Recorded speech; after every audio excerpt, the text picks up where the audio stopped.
Bwana Yesu asifiwe.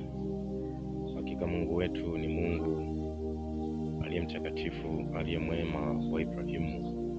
Ukisoma Zaburi ya 23 inasema, Bwana ndiye mchungaji wangu, sitapungukiwa na kitu. Katika marisho ya majani mabichi hunilasa. Kwa sababu aliyeitunga hii Zaburi, maisha yake yote yalijaa ushuhuda wa Mungu. Alitembea katika njia za Mungu mwana wa Daudi.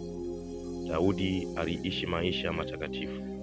Aliishi katika utauwa, akaishi katika upendo wa Mungu. Ndio maana anasema Bwana ndiye mchungaji wangu, kwa maana alimuona mkono wa Mungu katika maisha yake. Akatangaza sifa za Mungu kokote alikokwenda. Bwana alikuwa mchungaji wake. Hakika wema wa Mungu ukatawala katika maisha yake. Akaona mkono wa Mungu ukimpigania, ukimlinda, ukimshika mkono kwa mapenzi yake. Hakika mwana wa Mungu siku zote katika Mungu, utembee katika mapenzi ya Mungu, utembee katika zile kanuni za Mungu, utembee katika neno la Mungu, ndiye taa ya miguu yako. Hakika nuru ya Mungu itakuangazia, nuru ya Mungu itasimama na wewe, kwa maana Mungu umekaa katika ile kweli. Kwa maana siku zote ile kweli huaga inatuweka huru. Tunakuwa huru ndani ya mioyo yetu, tunakuwa huru ndani ya maisha yetu, tunapata ushindi wa utukufu wa Mungu wetu.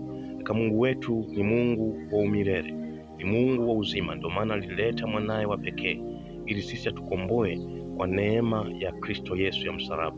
Hakika huo ukuu wa Mungu tunaupata pale, ukuu wa Mungu endapo tunakaa katika ile kweli ya Kristo, tunakaa katika kweli ya njia ya Mungu aliye hai. Ndio maana mtumishi Daudi anasema, Bwana ndiye mchungaji wangu, sitapungukiwa na kitu. Kwa hiyo katika maisha yake yote mtumishi Daudi hakupungukiwa na kitu chochote, ila aliuona ule wema wa Mungu ukiyafunika maisha yake, ukipigania maisha yake kwa utukufu wa jina lake.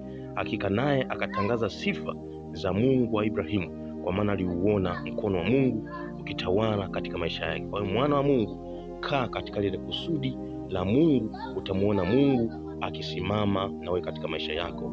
Hakika Mungu akufunulie neema ya siri za ufalme wake. Amen.